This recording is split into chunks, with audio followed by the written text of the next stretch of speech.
Presenting रैटाटुई। इस कहानी की शुरुआत में पेरिस के पास एक बूढ़ी औरत के घर को दिखाया जाता है।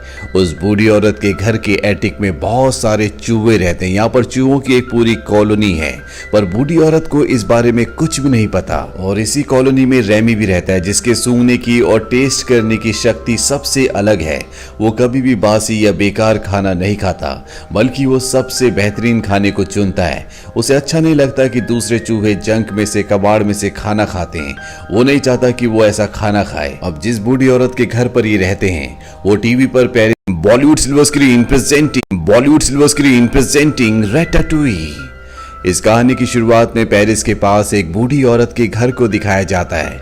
उस बूढ़ी औरत के घर के एटिक में बहुत सारे चूहे रहते हैं। यहाँ पर चूहों की एक पूरी कॉलोनी है, पर बूढ़ी औरत को इस बारे में कुछ भी नहीं पता। और इसी कॉलोनी में रेमी भी रहता है, जिसके सूंघने की और टेस्ट करने की शक्ति सबसे अलग है। वो कभी भी बासी या बेकार खाना नहीं खाता, बल्कि वो सबसे बेहतरीन खाने को चुनता है। उसे अच्छा नहीं लगता कि दूसरे चूहे जंक में से, कबाड़ में से खाना खाते हैं। वो नहीं चाहता कि वो ऐसा खाना खाए। अब जिस बूढ़ी औरत के घर पर ये रहते हैं, वो टीवी पर पेरिस के एक बहुत बड़े शेफ का शो देखती है, जिसका नाम गुस्ताव है। और रेमी इसका बहुत बड़ा फैन होता है। उसका सपना होता है कि एक दिन वो उसी की तरह शेफ बनेगा। और एक दिन जब वो उसका शो देख रहा होता है, तो बूढ़ी औरत को पता चल जाता है कि उसके घर में रैट है। वो रेमी पर गोली चलाती है, और एक गोली गलती से एटिक पर भी लग जाती है, जहां पर रैट्स की कॉलोनी है। वो पूरे के पूरे रैट्स नीचे आकर गिरते हैं। बूढ़ी औरत ये देखकर घबरा जाती है, पर अगले पल वो अपनी गन से उन सब पर हमला कर देती है। रैट्स की पूरी कॉलोनी अपनी जान बचाने के लिए यहाँ से भागती है। और तभी रेमी की नजर गुस्ताव की रेसिपी वाली बुक पर पड़ती है, जो बुक उसे बहुत ज्यादा अच्छी लगती है। और वो अपनी जान की परवाह किए बगैर उस बुक को लेने के लिए आगे बढ़ जाता है, जबकि सभी रैट्स बाहर बारिश में अपनी जान बचाने के लिए पानी से होते हुए सीवर के अंदर चले जाते हैं। रेमी भी बुक लेकर उसके अंदर आ जाता है, पर अब वो अपनी कॉलोनी से पूरी तरह से अलग हो चुका है। उसे नहीं पता कि उसके साथी कहां पर है। वो उन्हें ढूंढने की बहुत कोशिश करता है, लेकिन वो उसे नहीं मिलते। और अब वो पूरी तरह से हताश हो चुका है। अभी वो अपनी रेसिपी की किताब को खोलता है, और जैसे ही वो किताब को खोलता है, गुस्ताव उसके सामने आ जाते हैं। दरअसल वो ये सब इमेजिन कर रहा होता है। गुस्ताव उसे कहते हैं कि तुम्हारी जिंदगी बहुत बड़ी है, तुम जो करना चाहते थे, जो बनना चाहते थे, बन जाओ। जिस सफर पर तुम आगे बढ़ना चाहते थे, बढ़ जाओ, तुम्हें कोई नहीं रोक सकता। इस बात से रेमी को बहुत मोटिवेशन मिलता है, और वो यहाँ से निकलकर सीधा पेरिस के गुस्ताव के रेस्टोरेंट में पहुंच जाता है, जिसे देखकर वो बहुत खुश होता है। वही रेस्टोरेंट के अंदर दिखाया जाता है, जहां पर एल्फ्रेडो नाम का एक लड़का जॉब के लिए आता है। उसे यहाँ पर सफाई करने का काम मिल जाता है, और जब वो सफाई कर रहा होता है, तो गलती से उससे सूप गिर जाता है। बहुत ज्यादा घबरा जाता है, क्योंकि अब उसकी जॉब जा सकती है। सूप की क्वांटिटी पूरी करने के लिए वो उसमें अजीब अजीब सी चीजें डालना शुरू कर देता है, ताकि सूप पहले की तरह पूरा हो जाए। ये सब कुछ रेमी ऊपर से देख रहा होता है। उसके साथ इमेजिनरी गुस्ताव भी होता है, जिसे वो हमेशा देखा करता है। दरअसल असल में गुस्ताव अब इस दुनिया में नहीं रहा, उसकी मृत्यु हो चुकी है। और रेमी उसे इमेजिन करता है। रेमी को देखकर बहुत गुस्सा आ रहा होता है कि नीचे एल्फ्रेडो पूरे सूप को खराब कर रहा है, और गलती से वो नीचे पानी में गिर जाता है। वो अपनी जान बचाने के लिए भाग रहा होता है, पर इससे पहले कि वो खिड़की से निकलता, उसे सूप की खुशबू आती है, जिससे उसे एहसास होता है कि एल्फ्रेडो ने पूरे सूप को खराब कर दिया। और अब रेमी खुद ही सूप में अलग अलग तरह के इंग्रेडिएंट्स डालना शुरू कर देता है। वो उसमें कई हर्ब्स डालता है, कई मसाले डालता है, और तभी उसे एल्फ्रेडो ऐसा करता हुआ देख लेता है। एल्फ्रेडो उसे पकड़ने के लिए उसे बर्तन के नीचे फंसा लेता है, पर यहाँ पर अब हेड शेफ आ चुका है। वो जब एल्फ्रेडो को देखता है, तो उसे लगता है कि एल्फ्रेडो सूप में अलग अलग एक्सपेरिमेंट्स कर रहा है। वो उसे बहुत डांटता है, और ठीक इसी वक्त यहाँ पर एक वेटर आता है, और वो सूप निकाल कर बाहर एक लेडी के लिए ले जाता है, जो कि एक क्रिटिक है, जो खाने पीने की चीजों पर रिव्यू देती है।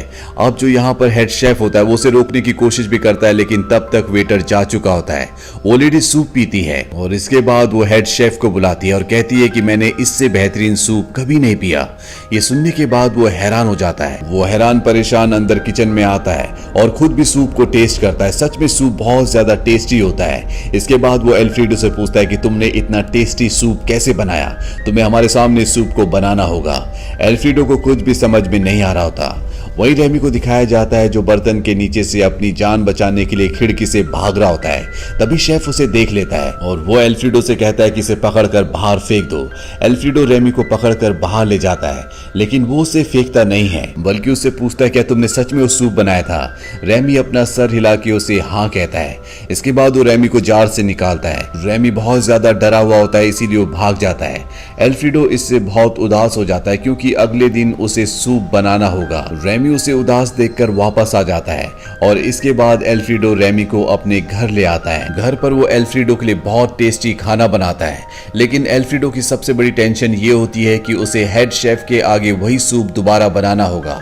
इसीलिए दोनों प्रैक्टिस करते हैं। रेमी उसके सिर पर बैठ जाता है और बाल खींचकर उसे इंडिकेट करता है कि उसे कौन सी चीज कब उठानी है, और इस तरह से प्रैक्टिस करके दोनों परफेक्ट हो जाते हैं। और अब एल्फ्रेडो हेड शेफ के सामने जाता है और वो वैसा ही सूप एक बार फिर से बना देता है, क्योंकि उसकी कैप के अंदर रेमी बैठा होता है जो उसे इंडिकेट कर रहा होता है कि उसे कौन से स्पाइसेस को कब उठाकर डालना है। अब यहाँ पर जो हेड शेफ होता है, जो गुस्ताव के मरने के बाद इस रेस्टोरेंट का ओनर बन चुका है, वो एल्फ्रेडो को यहाँ पर जूनियर शेफ की नौकरी दे देता है। इस रेस्टोरेंट में एक ही फीमेल शेफ होती है। हेड शेफ कहता है कि ये तुम्हें नई नई चीजें बनाना सिखाएगी, साथ ही तुम पर नजर भी रखेगी। इसके बाद वो अपने ऑफिस में आ जाता है और अब वो एल्फ्रेडो के वो डॉक्यूमेंट्स देखना शुरू कर देता है जो उसने उस वक्त उसे दिए थे जब वो जॉब के लिए यहाँ पर आया था।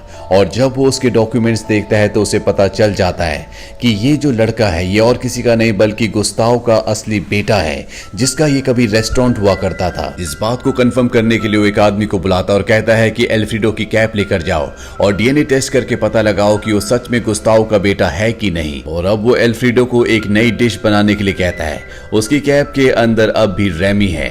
रेमी उसकी मदद करता है और एल्फ्रेडो एक बार फिर से बहुत ही शानदार डिश बनाता है, जिसे खाने के बाद सब उस डिश की बहुत तारीफ करते हैं। वहीं रेमी को एक दिन उसका बड़ा भाई मिल जाता है। इसके बाद वो अपनी पूरी कॉलोनी से मिलता है, जिसे देखकर वो बहुत खुश होता है। रेमी उन्हें अपने बारे में सब कुछ बताता है। रेमी के पिता कहते हैं कि कभी भी इंसान रैट से प्यार नहीं कर सकते, वो उनके दुश्मन है, वो हमेशा उन्हें मारना चाहते हैं। पर रेमी अब उनकी बात से इत्तेफाक नहीं करता क्योंकि एल्फ्रेडो से उसकी अच्छी दोस्ती हो चुकी है। वहीं एल्फ्रेडो को दिखाया जाता है जो यहाँ पर शेफ का काम तो करता ही है, साथ ही उससे सफाई भी करवाई जाती है, जिससे वो बहुत ज्यादा थक चुका है। लेकिन यहाँ पर जो फीमेल शेफ है, ये दोनों अब एक दूसरे को पसंद करने लगे हैं। इसीलिए एल्फ्रेडो अपना ज्यादा से ज्यादा वक्त फीमेल शेफ क्वालिटी को देता है। वो रेमी से अब ज्यादा बातें नहीं करता। इस बात से रेमी का दिल टूट जाता है। उससे एहसास होता है कि उसके परिवार ने जो कुछ कहा था वो बिल्कुल सही कहा था। इंसान कभी भी रैट से दोस्ती नहीं कर सकते। और वो तय करता है कि वो अपने परिवार के लिए किचन से खाना लेने जाएगा। जब वो किचन जाता है तो वो लॉक्ड होता है। उसे पता है कि उसकी चाबी सीनियर शेफ जो कि यहाँ का ओनर है उसके ऑफिस में है। वो चाबी चुराने के लिए वहां पर जाता है और तभी वहां पर वो एल्फ्रेडो के डॉक्यूमेंट्स देखता है, जिससे उसे पता चल जाता है कि ये गुस्ताव का, जिसका ये रेस्टोरेंट था, उसका बेटा है। साथ ही वहां पर गुस्ताव की विल भी होती है, जिसके मुताबिक एल्फ्रेडो इस रेस्टोरेंट का ओनर है। वो उन पेपर्स को चुराकर वहां से भागने लगता है, पर अब हेड शेफ उसे देख लेता है। वो उसका पीछा भी करता है, लेकिन रेमी किसी तरह से उन डॉक्यूमेंट्स को लेकर वहां से भाग जाता है और वो डॉक्यूमेंट्स वो दे देता है एल्फ्रेडो को। एल्फ्रेडो को जब उसके पिता की विल मिल जाती है तो वो हेड शेफ को यहाँ से निकाल देते हैं और अब ये रेस्टोरेंट बहुत ज्यादा फेमस हो चुका है। पूरी दुनिया को पता चल चुका है कि एल्फ्रेडो गुस्ताव का बेटा है। यहाँ पर अब एक क्रिटिक आता है जिसका नाम होता है एंटन ईगो। एंटन ने कई साल पहले एल्फ्रेडो के पिता गुस्ताव जब जिंदा थे तो उसने इनके रेस्टोरेंट को रेटिंग दी थी जो कि बहुत ज्यादा बुरी थी। इस वजह से उसके पिता को हार्ट अटैक आ गया और गुस्ताव की मृत्यु हो गई। और अब वो एल्फ्रेडो को कहता है कि वो नेक्स्ट वीक एक बार फिर से आएगा और उसके फूड को टेस्ट करके इन्हें एक बार फिर से रेटिंग देगा। अब एल्फ्रेडो और रेमी के बीच में लड़ाई होना शुरू हो जाती है क्योंकि अभी तक रेमी ने जितनी भी डिशेस बनाई थी जिसमें उसने एल्फ्रेडो की मदद की थी, उसका सारा क्रेडिट एल्फ्रेडो ने ले लिया होता है। वो रेमी को कोई भी क्रेडिट नहीं देता और अब रेमी इस बात से नाराज होता है। इसीलिए वो अपनी पूरी रैट की कॉलोनी के साथ मिलकर रात को उसके किचन पर धावा बोल देता है। वहीं एल्फ्रेडो को दिखाया जाता है जिसे अपनी गलती का एहसास होता है, पर जब वो किचन में आता है और देखता है कि वहां पर रेमी ने अपनी पूरी रैट कॉलोनी के साथ आतंक मचा रखा है तो उसे बहुत गुस्सा आता है। वो रेमी के साथ साथ सभी रैट्स को यहाँ से भगा देता है, पर यहाँ पर जो पहले सीनियर शेफ था जिसे यहाँ से निकाल दिया गया है वो रेमी को पकड़कर कैद कर लेता है। वहीं अगले दिन एल्फ्रेडो के रेस्टोरेंट में एंटन ईगो आता है जो आज उसके फूड को रिव्यू करेगा। वो एल्फ्रेडो को कहता है कि मुझे एक खास डिश बनाकर दिखाओ जो यहाँ पर पहले किसी ने भी ना खाई हो। लेकिन एल्फ्रेडो को कोई भी नई डिश बनानी नहीं आती, वो वही चीजें बना सकता है जो उसे रेमी ने सिखाई थी। एल्फ्रेडो इस बात से घबरा जाता है। वहीं रेमी के पिता और उसके बड़े भाई उसे हेड शेफ की कैद से छुड़ा लेते हैं, पर रेमी को अब एहसास होता है कि एल्फ्रेडो को उसकी मदद की जरूरत है। इसीलिए वो पुरानी बातों को भूलकर किचन के अंदर जाता है, जहां पर उसे स्टाफ देख लेता है। इस बात से स्टाफ को गुस्सा आता है कि उनके किचन में चूहा है। उसे मारने के लिए उसके पीछे भागते हैं, पर तभी वहां पर एल्फ्रेडो आ जाता है और अब वो रेमी के बारे में सारा सच बता देता है। वो कहता है कि आज तक जितनी भी डिशेस मैंने बनाई है, दरअसल वो सब रेमी ने बनाई थी। रेमी असली शेफ है। और जब पूरा स्टाफ इस बात को सुनता है तो उन सब को बहुत दुख होता है। वो सब कहते हैं कि तुमने हमें धोखा दिया। यहाँ पर जो फीमेल शेफ होती है, जो कि अब रेमी की गर्लफ्रेंड है, उसे भी बहुत बुरा लगता है और वो भी यहाँ से चली जाती है। और जल्दी वो एल्फ्रेडो की मदद के लिए वापस आ जाती है, क्योंकि जब उसके पिता गुस्ताव जिंदा थे तो वो हमेशा एक लाइन कहा करते थे, एनीबडी कैन कुक, और अब वो उसका साथ देना चाहती है। यहाँ पर रेमी की पूरी जो रैट की सेना होती है वो भी आ जाती है, ताकि वो रेमी की मदद कर सके। यहाँ पर सभी रैट सबसे पहले अपने आप को पूरी अच्छी तरह से क्लीन करते हैं। इसके बाद रेमी उन्हें बताता है कि क्या करना है और इस तरह से ये एक बहुत अच्छी डिश बनाना शुरू करते हैं। पर तभी यहाँ पर हेल्थ इंस्पेक्टर आ जाता है और जब वो किचन में इतने सारे रैट्स को देखता है तो पूरी तरह से घबरा जाता है। वो इस बात की कंप्लेंट करने के लिए यहाँ से भागता है, लेकिन बहुत सारे चूहे उसकी गाड़ी में चढ़कर उसे रोक लेते हैं। वहीं अब रेमी को दिखाया जाता है जो अब डिश बनाना शुरू करता है, क्योंकि उसे एंटन के लिए एक बहुत ही खास डिश बनानी है और वो डिश बनाता है रैटाटूई, जो कि पेरिस के कंट्री साइड में फार्मर्स की एक फेवरेट डिश है। और अब ये डिश बनकर तैयार हो जाती है और जब एंटन ईगो इस डिश को टेस्ट करता है तो वो अपने बचपन में चला जाता है, जहां पर उसकी मॉम ने उसे ये डिश खिलाई थी और आज भी उसे उसका स्वाद याद था। उसके बाद उसने कभी इस डिश को नहीं खाया था और इस डिश को खाने के बाद जैसे वो मंत्र मुग्ध हो जाता है। वो एल्फ्रेडो से कहता है कि मैं उस शेफ से मिलना चाहूंगा जिसने ये डिश बनाई है। एल्फ्रेडो और उसकी गर्लफ्रेंड जो कि फीमेल शेफ है, वो एंटन से कहते हैं कि जब सब चले जाएंगे तब आप उस शेफ से मिल सकते हो।